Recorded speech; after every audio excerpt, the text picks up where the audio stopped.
నారాయణ ఈసారి ఫస్ట్ రావాలని 1, 2, 3 ఇలా నారాయణ విద్యా సంస్థలు విద్యార్థుల ర్యాంకుల పంట పండిస్తారు.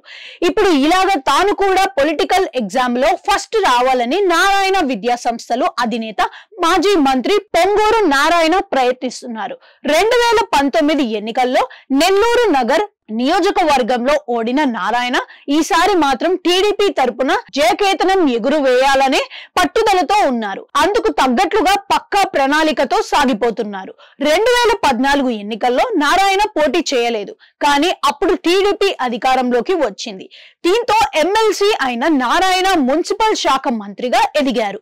2019 ఎన్నికల్లో ప్రత్యక్ష పోరుకు దిగారు, కానీ వైసీపీ నాయకుడు అనిల్ కుమార్ యాదవ్ చేతిలో సుమారు 3,000 ఓట్ల తేడాతో ఓటమి పాలయ్యారు. విజయం కోసం ఆయన ఎంతో గట్టిగా ప్రయత్నించినా స్వల్ప తేడాతో పరాజయం తప్పలేదు. అందుకే గత ఎన్నికల్లో చేసిన పొరపాట్లను తెలుసుకొని ఇప్పుడు వాటిని సరిదిద్దుకుంటూ సాగుతున్నారు. నెల్లూరు సిటీలో నారాయణ ప్రచారాన్ని హోరెత్తిస్తున్నారు.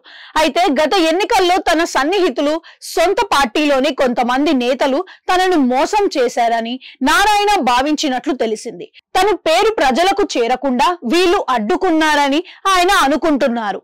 అందుకే ఈసారి స్థానిక టీడీపీ నేతలను పక్కన పెట్టుకున్నప్పటికీ పూర్తి స్థాయి బాధ్యతలను మాత్రం అప్పగించలేదని తెలిపింది. అందుకు తన సొంత సైన్యాన్ని బరిలో దించారని సమాచారం. తన సొంత మనుషులుగా భావించే నారాయణ పాఠశాలలు, కళాశాలలు సిబ్బందిని నారాయణ రంగంలోకి దించారనే టాక్. నియోజకవర్గంలో ఇంటింటికి తిరిగి సూపర్ 6 హామీలను జనాలకు చేర్చే బాధ్యతలను వీళ్లకు నారాయణ అప్పగించినట్లు తెలిసింది.